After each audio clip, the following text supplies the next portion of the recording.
You obviously shared your views on Novak yesterday. I wanted to ask more specifically, like you've spent plenty of times in hotel rooms over the last 12 months. How hard would it be if he does get cleared to play, like a guy like him who's so sort of regimented and has a routine, how hard is it going to be for him to be feeling sort of where he needs to be for round one?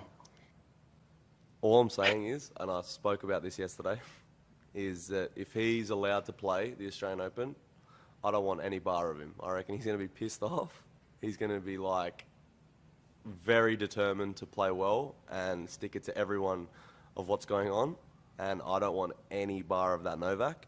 So I think he'll have no problem preparing. I think that this is just all added fuel for him, in my opinion.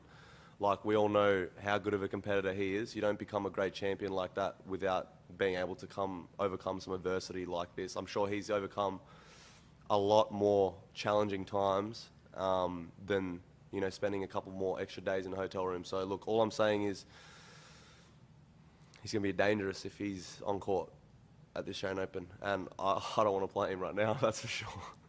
Someone else can have that task. We've already said a little bit about Novak's situation. Do you feel that how do you feel about the way it's been handled? Should he have been giving clear instructions much earlier so that he knew where it was, and so that we're not all going through this who knew what happened? Look, I don't know. Like, I'm Nick Kyrgios, bro. I'm a tennis player. It's not my job to comment on all this. I think the media, I'll put it this way, I think the media's done a poor job with it. You know, like, it's like if someone has an opinion, you're either for or against it. Like, do you know what I mean? It's just like, I don't think that, you know, obviously it's a bit of a mess with what's going on, and I just don't think we've gone about it the right way. That's just my opinion. I don't want to speak too much on it because it seems to be what everyone's speaking about, like media speaking about. It's just too much at this point.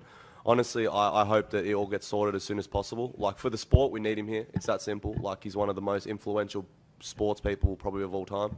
For the sport, I think, as I said, if he's ready to play and he's allowed to play, I think it's, in a way, good for our sport with all this attention, because probably the Australian Open won't have as many views as it's ever probably had, you know, if he's able to play.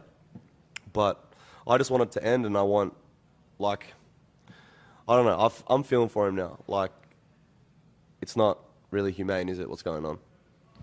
I don't think, like, it's just, if this was a normal person, they wouldn't have to deal with all this sort of media side bullshit. Like, it's hard, his life's probably hard enough as it is. And I know what that's like, so I just hope it all gets sorted soon. Okay, next question.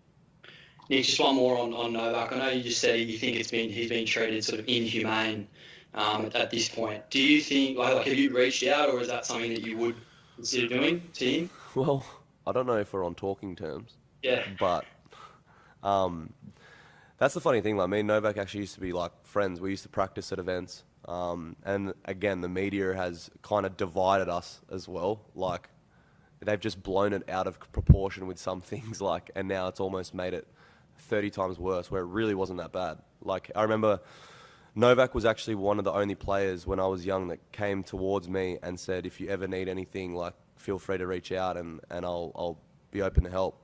And we continued to practice together in Rome. Like, I had a great story. I forgot my practice shoes one day in Rome, and I ended up playing in Air Force Ones, and I actually beat him in a set. But, like, you know, like, I feel like he's helped us as well. Like, during the bushfires, he was, you know, supportive. He was helping us out. Like, we're so quick to forget, I feel like, well, the media is so quick to forget, so quick to jump on things like this and forget that he's actually helped us. Like, he's reached out. He didn't have to do that. Most athletes wouldn't do that. Like, they're selfish, most athletes are. So I don't forget that. So I just feel like it's like, I could use this as a publicity stunt. Like, I could just agree with the general person and say, yeah, like, this isn't good, and use it as but I don't think that's right. That's why I'm using my platform now to say, like, we've got to do better. We have to do better. Okay, thanks everyone. We'll finish there.